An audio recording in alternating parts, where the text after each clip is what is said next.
खेसारी भैया के गायल गाना हो, हलचल भैया के मार लिखल हो, बड़ा सुंदर गीत कि हमारा प्यार के बदला में बोला का दिल बड़ा कि तू जब दिल बड़ा दादा का दिल बड़ा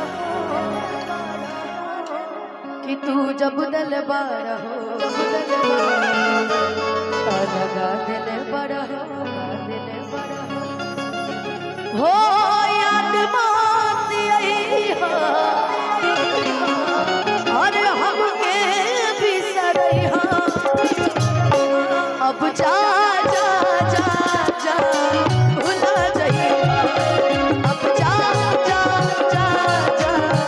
भुला जाइए हो। लेकिन हमरा आशुतोष कहाँ बनी जी हमारा अखिलेश भैया दोनों जना के देख के एक गाना हमारा मेरा याद आवता लोग इश्क में क्या से क्या हुए मिल गए कभी फिर जुदा हुए बस फिजा मिली बाहर में उम्र कट रही इंतजार में हो ला ला ला ला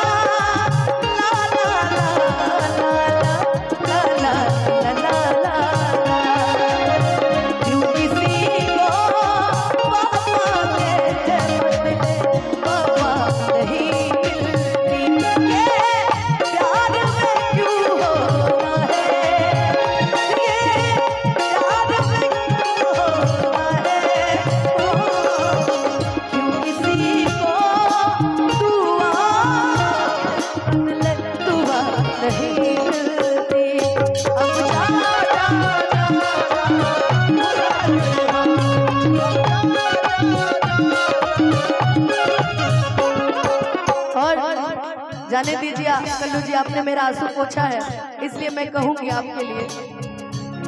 शिकवा नहीं किसी से गिला नहीं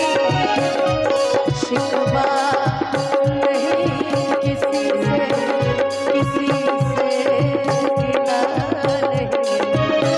वो नसीब में नहीं था जो हमको मिला नहीं वो नसीब में नहीं था जो हमको मिला नहीं।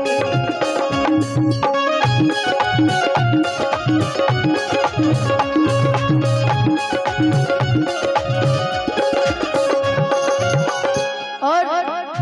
बदनाम एंटरटेनमेंट के मालिक हमने के पंकज भैया तो हर नाम भइल हमरा से हम बदनाम तोहरा से हर नाम भइल हमरा से हम बदनाम तोहरा से देखे में सीधा क्या गाना लिखा है भैया फिर जीत लिए मेरा देखे में सीधा तू तो बड़ा खाली बहरा से देखे में सीधा तू तो बड़ा तो हर नाम भइल हमरा से हम बदनाम तोहरा से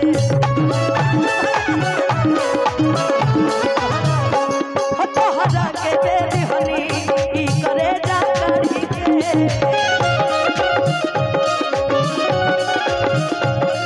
हमार ई सब लोग खेसारी भैया के स्तंभ हलो कि तब बहु न बनलू तू हलचल खेसारी के भैया हमार सखी के पापा है नाम मनो ससुर जी ये नो गाना कैले होई है सुनो ससुर जी अब जिद छोड़ो सुनो ससुर जी अब जिद छोड़ो बाप मेरी गमे में चले के बाद कितना हरा के दे दिहनी करे जा करी के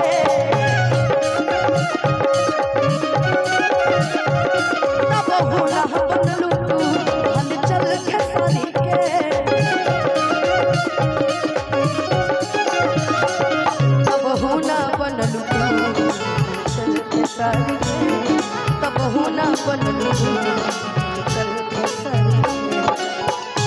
जात एगो गीत हमरा मुंह में बा आ दिमाग में भी आ गई। ए कल्लू जी जात जात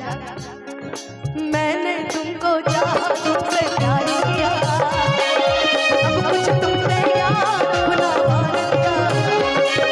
छोड़ के ऐसे हाल में जो तुम चाहोगे सच कहती हूँ जान बड़ा पछताओगे परदेसी मेरे यारा लौट के आना मुझे याद रखना कहीं भूल न जाना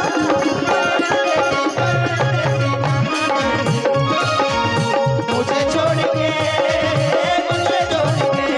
परदेसी मेरे यारा वादा निभाना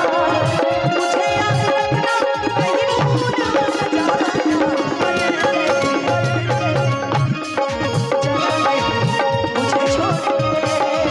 मुझे छोड़ के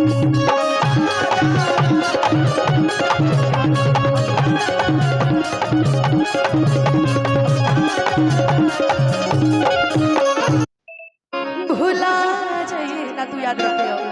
सारा के लेके बुलाएगा। बहुत बहुत